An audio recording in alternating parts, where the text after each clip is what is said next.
The FN SCAR isn't just a rifle. It's a meme, a legend, a military contract, a $3,000 flex. But I got news for you, see? I'm still looking at the diamonds on this big old Rolex. Do I make myself clear?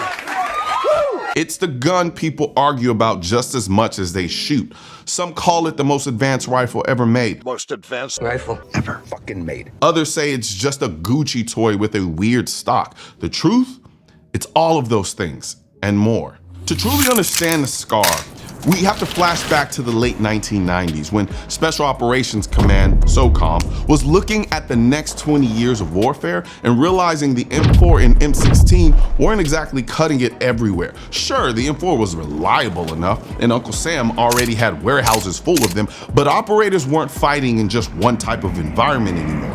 One day they'd be in the desert, the next day they're in the mountains, the next in the jungle. The M4 was good, but SOCOM wanted something new. Honestly, what they wanted sounded like 90% of women's online dating profiles. What the fuck is this world? What have they done to us? What did they do to us?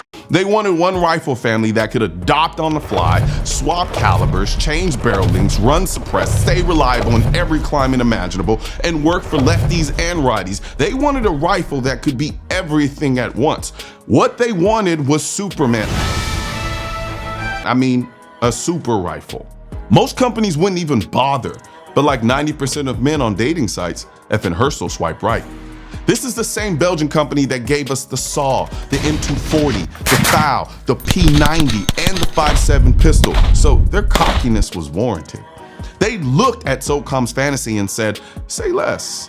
And what they came back with was this. Well, not actually this is the civilian version, but you get the point, this. The SCAR. The Special Operations Forces Combat Assault Rifle. FN didn't just give them one rifle, they gave them two. The SCAR L, light, chambered in 5.56, and the SCAR H, heavy, chambered in 7.62. Both were built on the same design philosophy, a short stroke gas piston system that ran cleaner and cooler than the M4's direct impingement. Barrels that could be swapped out quickly so you could go from a CQB gun to a designated marksman rifle in minutes. Fully ambidextrous controls, a folding adjustable stock that looked like it came off of a sci-fi movie set. All advancements that did not exist on one platform until SCAR. And that chunky, distinctive silhouette that makes the SCAR look like it was designed by a guy who thought AR-15s were too boring. Boring. On paper, it was perfect. Real quick, I want to talk to you about today's sponsor, Aura. You ever Google yourself just to see what's out there? Try it sometime. You'll find pages of data brokers selling your name, your number, your address, your relatives, hell, probably your blood type. Like your life's just another product on Amazon. You see, these companies make billions off of your privacy and you get nothing. Not even dinner first. That's what Aura does. That's where they come in. And yeah, again, they're sponsoring this video, but they actually do something about it. Aura finds those creepy data broker sites and automatically get your information removed. Not just once, they keep it off. And unlike those half-baked privacy apps, Aura actually goes full send. Real-time fraud alerts for your credit and bank accounts, dark web monitoring, a VPN, antivirus, password manager, US-based 24/7 support, and up to $5 million in identity theft insurance. Basically, Aura does all of the digital heavy lifting so you can stop stressing about who's selling your information. So, if you actually value your privacy, don't sit around letting data brokers treat you like a product. Go to aura.com/Colion to try Aura free for 14 days. In that time, Aura will already start scrubbing your personal information off of the internet. I'm not leaving my data out there for sale, and neither should you. So go ahead, click the link in the description or click the link in the comment section that I have pinned. SOCOM ran it through brutal trials, sand, mud, salt water, freezing cold. The SCAR passed and FN was awarded the contract in 2005. In 2007, SOCOM officially designated the SCAR L as the Mark 16 and the SCAR H as the Mark 17. The plan was ambitious. The Mark 16 would replace the M4 in special ops, and the Mark 17 would give them the heavy-hitting options they always wanted. For a moment, The hype was unreal. Gun magazines were calling it the future. Operators were training with it. It started showing up in Afghanistan. It looked like the SCAR was about to dethrone the M4 and change the game. But like my NBA hoop dreams growing up, reality hit. And the military proceeded to engage in the biggest form of sunken cost fallacy. The M4 wasn't broken, but it was no spring chicken. But the Army had billions sunk into it. Spare parts were everywhere. Armorers knew it inside and out. Replacing the M4 wasn't just about the gun. It was about undoing an entire logistical ecosystem. And that wasn't gonna happen. Not gonna happen. In 2010, SOCOM shifted its focus and their orders to the Mark 17. At the same time, they also awarded FN a contract for the Mark 20 SSR, or what we now know as the SCAR 20S. You can actually check out my video on me hitting steel at a mile away with the 6.5 Creedmoor version of that. Impact! Woo! You see that? Yeah! Let's fucking go! Yeah! Dude. Dude, what? How many rounds is that? That was 4? four. 4. 4 rounds at a mile with the SCAR 20. 4 rounds, 6.5 Creedmoor, human-sized target. Let's fucking go! That should have been the end of the story, but it wasn't. Because the SCAR Heavy, the big boy, now that one survived. The Heavy 7.62 version filled a role that the M4 never could. It hit harder, reached farther, gave operators accuracy and range in places like Afghanistan's mountains where 5.56 was running out of steam. That's why Rangers carried SCAR Heavies on deployment. That's why SEALs adopted them for designated marksman roles. That's why MARSOC ran them in mixed loadouts. You know, you could see like where I was kind of tucked in between these two domes.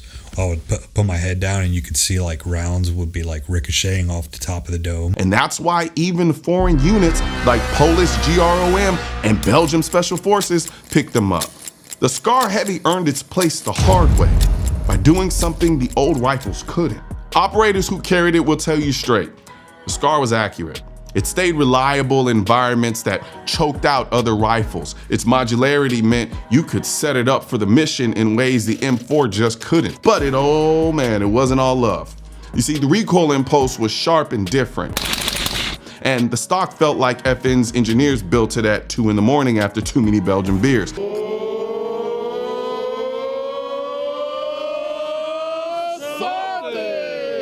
And when something broke, you couldn't just grab another upper from a pile of spares. You were calling Belgium. The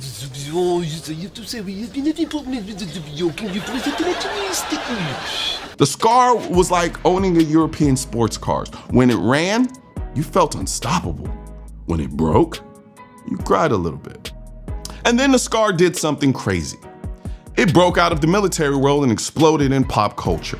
Call of Duty, Modern Warfare 2, made the SCAR H a fan favorite. Battlefield, Rainbow Six, they all have kept it alive. And then Fortnite came along and made the legendary SCAR the most famous purple and gold rifle on the planet. Suddenly, teenagers who couldn't even spell SOCOM knew exactly what the SCAR was. The rifle had become bigger than its actual military role. It had become a cultural icon.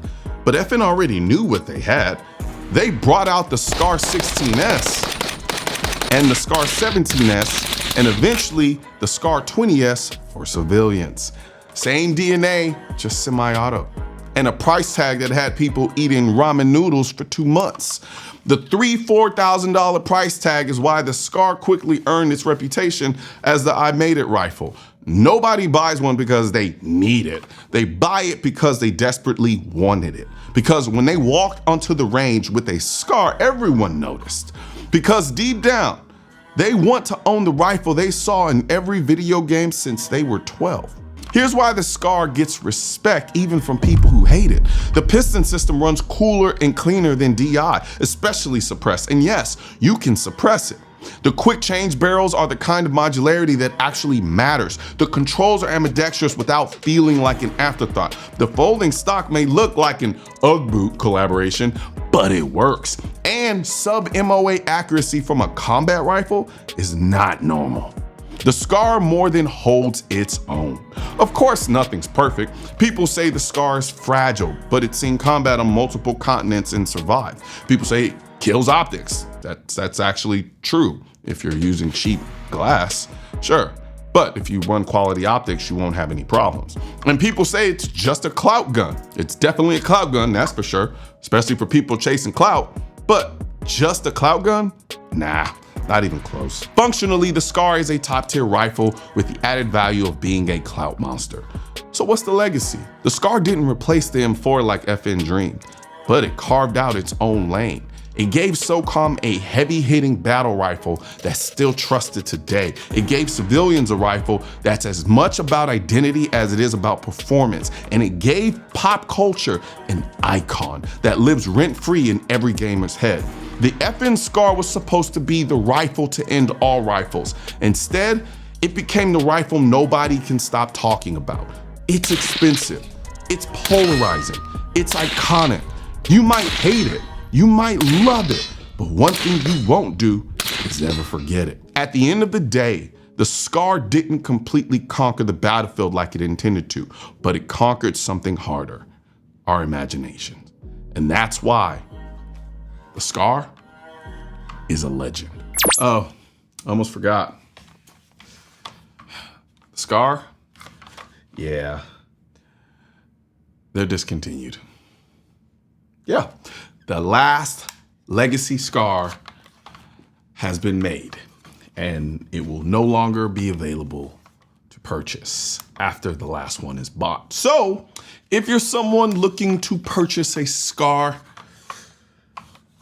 you might want to do so rather quickly because they won't be making any more. So long, the Scar.